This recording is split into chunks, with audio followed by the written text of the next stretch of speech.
আসসালামু আলাইকুম। দেখেন তো এই মাছটাকে চিনতে পারেন কিনা? ছোট্ট কিউট একটা মেয়ে, তারও একটা কিউট বেবি আছে। মাশাআল্লাহ। ভালোবাসা পেতে হলে ভালোবাসতে হয় আগে। ঢাকাতে আসার পরপরই আমাদের অনেক ভালোবাসার মানুষ ছিল, এন্ড আমরাও চেয়েছিলাম যে আমরা যাদের ভিডিও দেখি বা যাদের পছন্দ করি তাদের সাথে কেন না মিট করা যাক। কিছু কাজ ছিল, কাজগুলো শেষ করে আমরা ফাহিম ভাইয়া এবং মুস্তারিন আপুর বাসায় চলে যাই। আমার থেকেও রাত ভাইয়া আপুদেরকে বেশি পছন্দ করে, কারণ প্রথম থেকে রাত ওনাদের ব্লগ দেখতেন, বাট আমি আগে মেকআপ ভিডিও দেখতাম, রান্নার ভিডিও দেখতাম।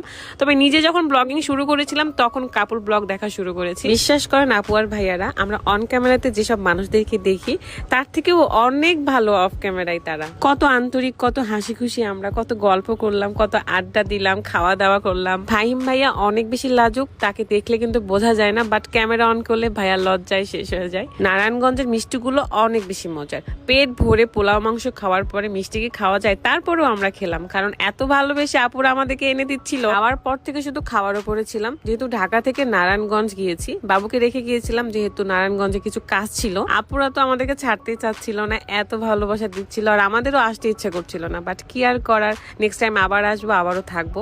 এর মধ্যে আপনাদেরকে দেখিয়ে দিই, যদি মেহমানদের বাসায় আপনি খালি হাতে না যেতে চান তাহলে কি নিয়ে যেতে পারেন। আমার হাতে আছে সোফার কাভার। ভালো ভালো সোফাগুলোর একটু যত্ন করতে হয়, তাছাড়া কিন্তু সোফা ভালো থাকবে না। তো সুন্দর সুন্দর কাভার গুলো এখন আমরা পরিয়ে দিব। টাকা দিয়ে কি শুধু সুন্দর সুন্দর জিনিস কিনলেই হবে? সেগুলো তো যত্ন করতে হবে। তো এই সুন্দর সোফাটাকে আমি কিভাবে যত্ন নিই? একে তো রাতের সোফার কাভার খুব পছন্দ, সে কাভার কালেকশন রাখতে খুব পছন্দ করে। এবার ভিন্ন ধরনের সোফাতে কাভার পরাবো, তো চয়েস করে আমরা রেড কালারের সোফার কাভার নিয়েছিলাম। শুধু কি রেড কালার, আরো অনেক কালার পাচ্ছেন আপনারা শীতল পাটি ফেসবুক পেজ থেকে। পেজটা আমার ক্যাপশনে দেওয়া থাকবে, চেক করে নেবেন। তো আর কি, রাত এখন সুন্দর করে প্রত্যেকটা সোফাতে কাভার গুলো লাগিয়ে দিবে। কাভার গুলো যখন আপনারা হাতে পাবেন তখনই বুঝে যাবেন যে আসলে কিভাবে অ্যাড করতে হবে, কারণ সোফার কাভার লাগাইতে গিয়ে সব পিলো মেঝেতে রেখে দিচ্ছে, এন্ড দুই ভাই মিলে সুন্দর করে কাভার গুলো লাগিয়ে নিচ্ছে।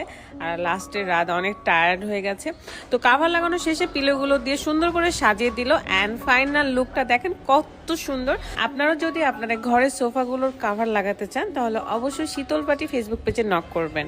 খাওয়া দাওয়া শেষ করার পরে আমি ফাহিম ভাইয়ার বাবুর সাথে একটু খেলা করছিলাম। এত কিউট মাশাআল্লাহ। তার সাথে অনেক দুষ্টামি করলাম, খেলা করলাম, আনন্দ করলাম। এখন হলো যাওয়ার পালা। যাওয়ার সময় একটু খারাপ লাগবে, খুব স্বাভাবিক। ভাবলাম একটু বাবুটার সাথে দেখা করে যাই, বাবুটা রুমে ছিল। তারপর বাবুকে কোলে নিলাম আদর করতে। বাবু বুঝে গেছে আজকে আমি বাইরে যাচ্ছি, তার মানে ও আর মায়ের কোলে যাবে না, সে বাইরে ঘুরতে যাবে। বাচ্চারা তো এমনই, যেখানে একটু ভালো লাগে সেখানেই থাকে। আজকের এই সুন্দর ভিডিওটা এই পর্যন্তই। আপনাদের সাথে নেক্সট ভিডিওতে দেখা হয়ে যাবে। আল্লাহ হাফেজ।